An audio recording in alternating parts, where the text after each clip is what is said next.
À présent, l'invité dans ce journal, Cheikh Diop, il est le secrétaire général de la CNTS, Force du Changement, avec nous sur ce plateau. Monsieur Diop, bonsoir. Bonsoir, monsieur Gaye. Alors, vous avez constaté avec tout le monde, tous les Sénégalais qui suivent l'actualité, tous les secteurs sont en ébullition actuellement. Éducation avec la rentrée scolaire, santé, les collectivités locales. Dans le cadre global, quelles sont les revendications de ces travailleurs-là? Vous savez, au niveau du climat social, on constate effectivement qu'il y a beaucoup de remous dans la fonction publique. Ces remous sont dus évidemment à une vieille revendication qui est en train d'être réglée, mais de façon progressive. Il s'agit des inéquités qu'il y a sur le système de rémunération des agents de la fonction publique. La synthèse Force du Changement avait réfléchi sur la question et nous pensions qu'il fallait les régler de façon transversale et globale. Inviter tous les concernés, y compris les centrales syndicales, discuter du système pour le mettre à niveau, pour le rendre juste et équitable. Mais l'État a fait une option et nous respectons cette option. L'État a fait l'option de régler la question du système de rémunération de façon sectorielle. D'accord. D'abord les enseignants. Ils ont commencé par l'éducation et la santé. Il est normal que les autres secteurs concernés, les collectivités locales, les universités, les travailleurs du secteur primaire, qui sont des fonctionnaires, il est normal que le temps qu'ils arrivent chez eux, qu'ils bougent et se fassent entendre. C'est un peu ce qui justifie cette évolution dans le secteur public. Effectivement. Et sur ce cas précis de comment dirais-je, l'adéquation du paiement, c'est le système de rémunération que vous avez évoqué, est-ce que c'est logique que un travailleur des collectivités locales soit payé au même niveau qu'un médecin, par exemple, ou un professeur d'université ou de Vous savez, les choses ne se passent pas comme ça. Le système de rémunération régit chaque catégorie de fonctionnaires. Chaque hiérarchie. C'est là où j'allais en bas. Chaque hiérarchie. Les mêmes hiérarchies, les mêmes catégories de travailleurs se retrouvent dans les secteurs, dans tous les secteurs publics, au niveau aussi du service public des collectivités locales. Il y a justement des cadres de haut niveau, il y a des cadres moyens, il y a également des fonctionnaires des hiérarchies A. Donc, au total, le système de rémunération qui régit les agents de la fonction publique doit être un système juste et équitable. Ce qui n'était pas le cas parce que d'après les études, le système était tellement inéquitable. Vous voyez ici un fonctionnaire de hiérarchie A, un autre là-bas. Les indemnités de l'un fait plus que le salaire de l'autre. Voilà les questions qui se posent dans le système. Et on a voulu véritablement travailler sur ce système pour qu'il soit équitable, juste avec tous les fonctionnaires du pays. Effectivement. Des revendications certes légitimes, mais vous l'avez constaté avec nous, on sort à peine de l'hivernage avec toutes les maladies qu'il y a lieu de s'occuper dans le secteur de la santé. On est à peine entré dans la rentrée scolaire. Pourquoi vous attendez ces moments-là, rentrée scolaire, hivernage, avec toutes ces cérémonies religieuses qu'il y a aussi au Sénégal, pour des secteurs tels que l'éducation, la santé, aillent en grève? Est-ce que ça aussi, c'est une responsabilité syndicale qui vous... Oui, vous savez, c'est des secteurs quand même qui sont plus ou moins apaisés, le secteur de l'éducation, depuis les dernières négociations sanctionné par un protocole d'accord est quand même un secteur qui est devenu apaisé. Depuis que les indemnités sont réglées. Pourvu que tout ce qui a été retenu dans les négociations et qui font l'objet d'accords puisse être appliqué de façon correcte. Et pour cette fois-ci, on a l'espoir que ça va être le cas.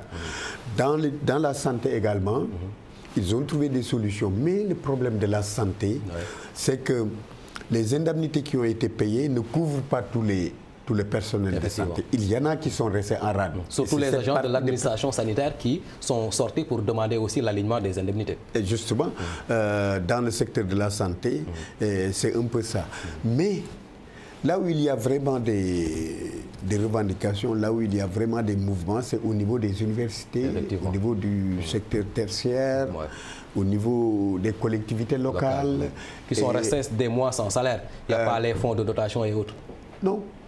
Le problème, là, c'est que ce qui se passe, les augmentations, les mises à niveau du système de rémunération qui ont été appliquées dans le secteur de l'éducation et de la santé, comme j'ai dit tantôt, de façon sectorielle, puissent les couvrir. Dans les universités, justement, les mesures qui sont prises sur les salaires, augmentés tout récemment par l'État, ne couvrent pas. Voilà pourquoi ces gens-là sont en train de bouger. C'est la même chose pour ceux qui sont dans le secteur primaire, la pêche, l'agriculture et consorts. Alors, aujourd'hui, où en êtes-vous avec les revendications? On a vu qu'avec le gouvernement de Amadou Ba, il y a un nouveau ministre de la fonction publique en la personne de Gallo Ba. Est-ce que déjà il y a une prise de contact entre vous et la tutelle? Vous savez, les revendications sont là. Et ce qu'on attend du nouveau gouvernement, justement, c'est que le gouvernement prenne à bras le corps les revendications pour couvrir tout le secteur public. Mais l'ensemble des travailleurs du pays, aujourd'hui, est confronté à un problème de pouvoir d'achat. Surtout. Le pouvoir d'achat se règle de deux manières. Soit on demande une augmentation de salaire, ce qui a été le cas dans le service public, mais dans le secteur privé, c'est difficile à l'heure actuelle de poser la revendication d'augmentation de salaire. Pas dans tous les secteurs. Il y a des secteurs quand même qui peuvent procéder à des revendications et sont en train de le faire.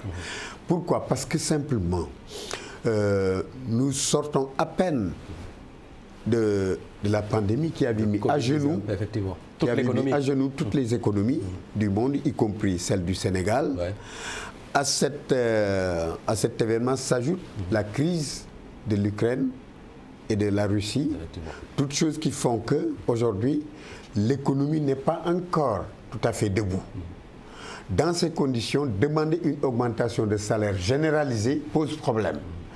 Il y a deux manières de régler le pouvoir d'achat du travailleur. Soit on demande l'augmentation de salaire, soit on se bat pour la baisse des prix des denrées de première nécessité.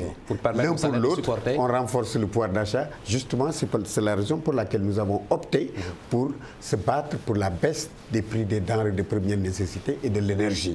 Ce qui fait l'objet de rencontres, de discussions que le Premier ministre a présidées, lancées par le chef de l'État, présidées par le Premier ministre. Des commissions ont été mises en place. Il y a 18 commissions qui travaillent justement pour rendre les prix, pour rendre la vie au Sénégal moins chère, soutenable en tout cas par les populations. D'accord. On a senti dans vos propos toute l'indulgence que vous accordez au secteur privé.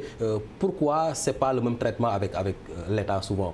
Vous êtes beaucoup plus farouche opposant, ou je ne dirais pas opposant, mais beaucoup plus acteur syndical avec l'État qu'avec le privé. Et pourtant, c'est les mêmes travailleurs. Je dirais non. Je dirais non parce que aujourd'hui, les types de revendications qui se posent pour l'État sont différents de ce qui se passe dans la fonction, dans le secteur privé. Souvent, c'est différent. Au niveau de l'État, les revendications qui ont cours sont des revendications d'équité sur le système, je l'ai dit tantôt, mais également de respect des accords signés. Voilà les types de revendications qui agitent le secteur public. Tandis que dans le secteur privé, bon, il y a une exception ces derniers temps. Il y a des violations des libertés et droits des travailleurs dans le secteur public, ce qui est rare. Mais aujourd'hui, on constate que dans le secteur public de l'audiovisuel, à la RTS, au Soleil, mais également à l'APES, il y a de terribles violations des droits des travailleurs.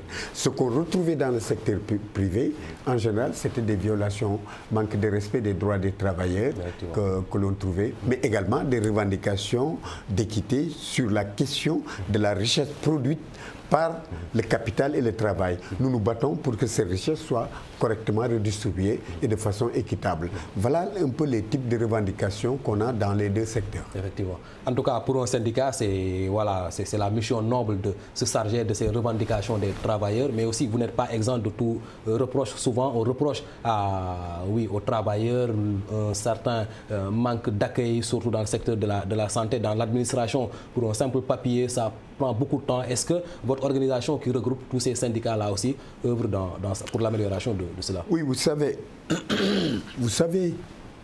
dans le secteur public, toujours au niveau de la santé, la santé est un secteur qui est tout récemment très agité par beaucoup de questions.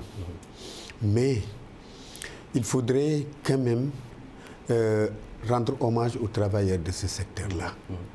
Le Sénégal fait partie des secteurs qui ont géré au mieux cette pandémie dans le monde. Et ça, nous le devons aux agents de santé. Nous le devons aux médecins. Nous le devons à l'ensemble des agents de ce secteur. Et c'est un secteur qui, il faut le rappeler, qui a subi beaucoup de coups. Parce que lors des ajustements structurels, lors des politiques d'ajustement structurel, les bailleurs de fonds ont défendu nos pays à recruter dans le secteur de la santé et dans l'éducation. On n'a pas recruté. On a créé une situation qui fait qu'aujourd'hui, nous portons des revendications qui sont générées par la dictature des bailleurs de fonds. Aujourd'hui, dans le secteur de l'éducation et de la santé, très souvent, nous revendiquons pour que certaines catégories de travailleurs soient des fonctionnaires. C'est parce qu'on a recruté en marge de la fonction publique imposée par les bailleurs de fonds. Dans la santé, idem. Et c'est des secteurs qui ont subi la dictature des bailleurs de fonds. Aujourd'hui, avec la pandémie, on s'est rendu compte que voilà deux secteurs qui ont été éprouvés et qui aujourd'hui font notre fierté. La santé et l'éducation. La santé a géré de façon impeccable la pandémie, parmi les meilleurs pays du monde. Pendant ce temps, on a eu le professeur Seydi et son équipe, le ministère, tous les agents ont su quand même porter le combat de la pandémie et de la belle manière, de la plus belle manière.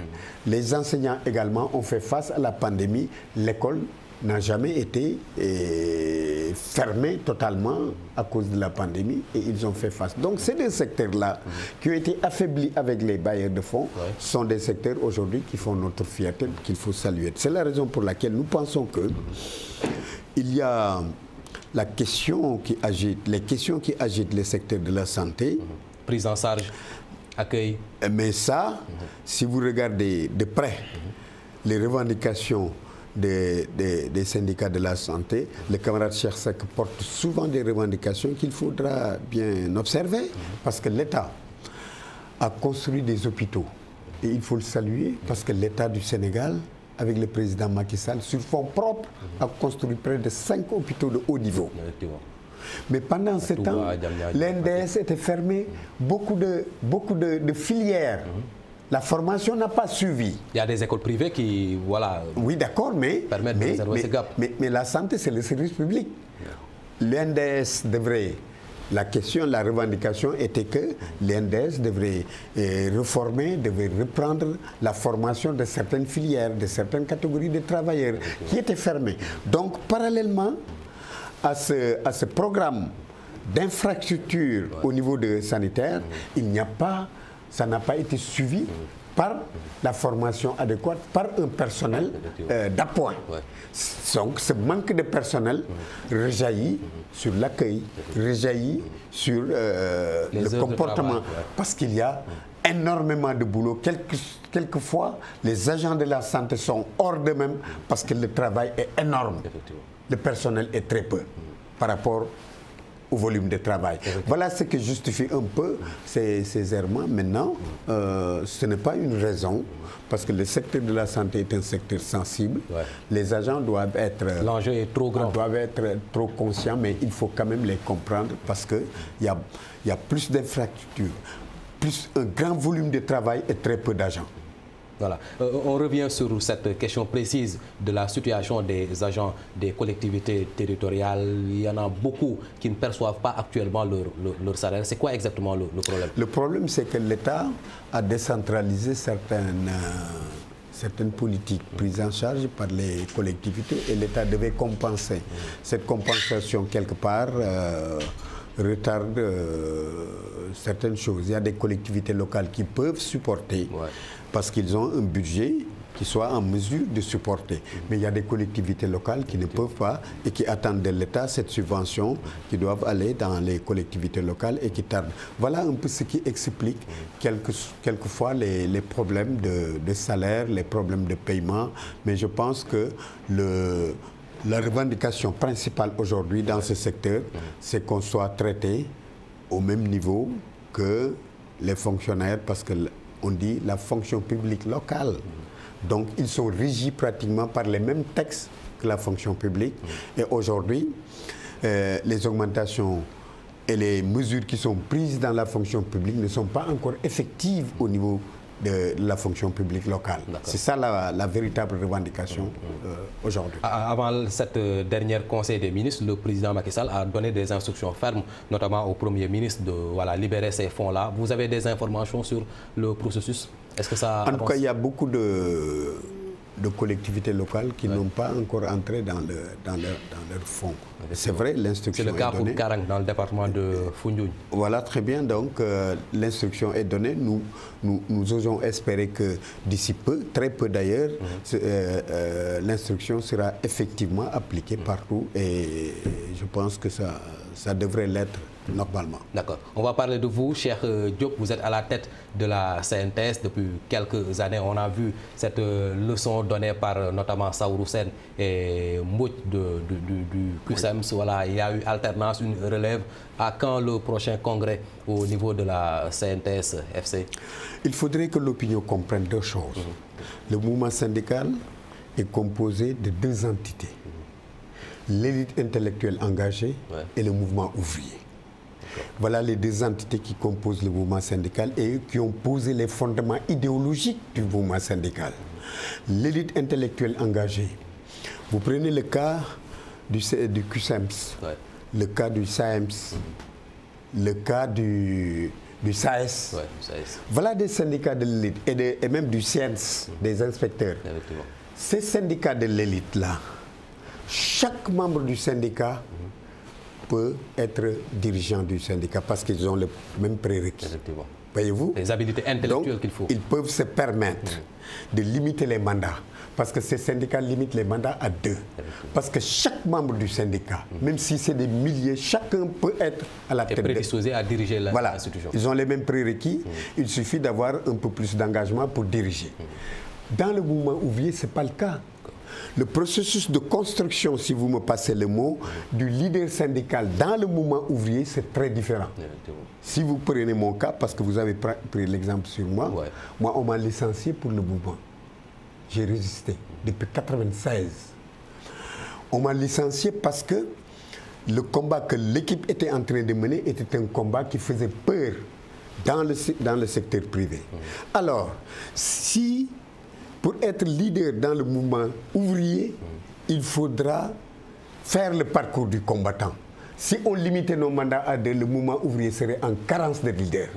Voilà ce qui justifie un peu ce qui paraît comme étant une longévité à la tête de ces syndicats du mouvement ouvrier, parce que le mouvement ouvrier, il faut être délégué du personnel. Souvent, on est licencié, on rejoint les bourses du travail, on se fabrique, on se bat, on organise les luttes, jusqu'au moment où les travailleurs vous font confiance et vous portent à la tête des organisations syndicales. Si vous faites deux mandats et vous partez, le mouvement serait en carence. Voilà, donc le processus de construction des dirigeants syndicaux dans les deux entités ne sont pas les mêmes. C'est la raison pour laquelle les gens ont l'impression que dans le mouvement ouvrier, les leaders perdurent. Effectivement. Autre aspect aussi de cette posture de secrétaire général d'un syndicat, il y a aussi l'aspect politique. Souvent, on ne voit plus des leaders comme Iba Ndiaye Diadji, par exemple, des gens qui avaient un fort caractère, qui représentaient dignement le travailleur. C'est votre cas, on ne vous entend pas parler de politique, alors que souvent, c'est un moyen d'entrer en politique. Est-ce que ça aussi, cette carrière-là est gérée au niveau de vos syndicats? Vous savez, chaque entité, chaque organisation syndicale, chaque confédération a sa vision, sa ligne syndicale. Mais le mouvement syndical ne peut pas... Le mouvement syndical, c'est le mouvement syndical qui a généré les idéologies politiques. Effectivement. Parce que, à l'aube des temps, il n'y avait que deux mouvements revendicatifs. Ouais. Capital qui revendique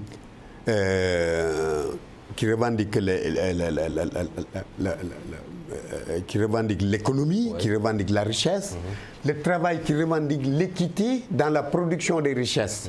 C'est ce combat capital-travail qui a généré les idéologies politiques. Les idéologies politiques qui sont proches du capital sont appelées l'idéologie capitaliste et qui renforcent le capital dans son combat pour l'accaparement des richesses.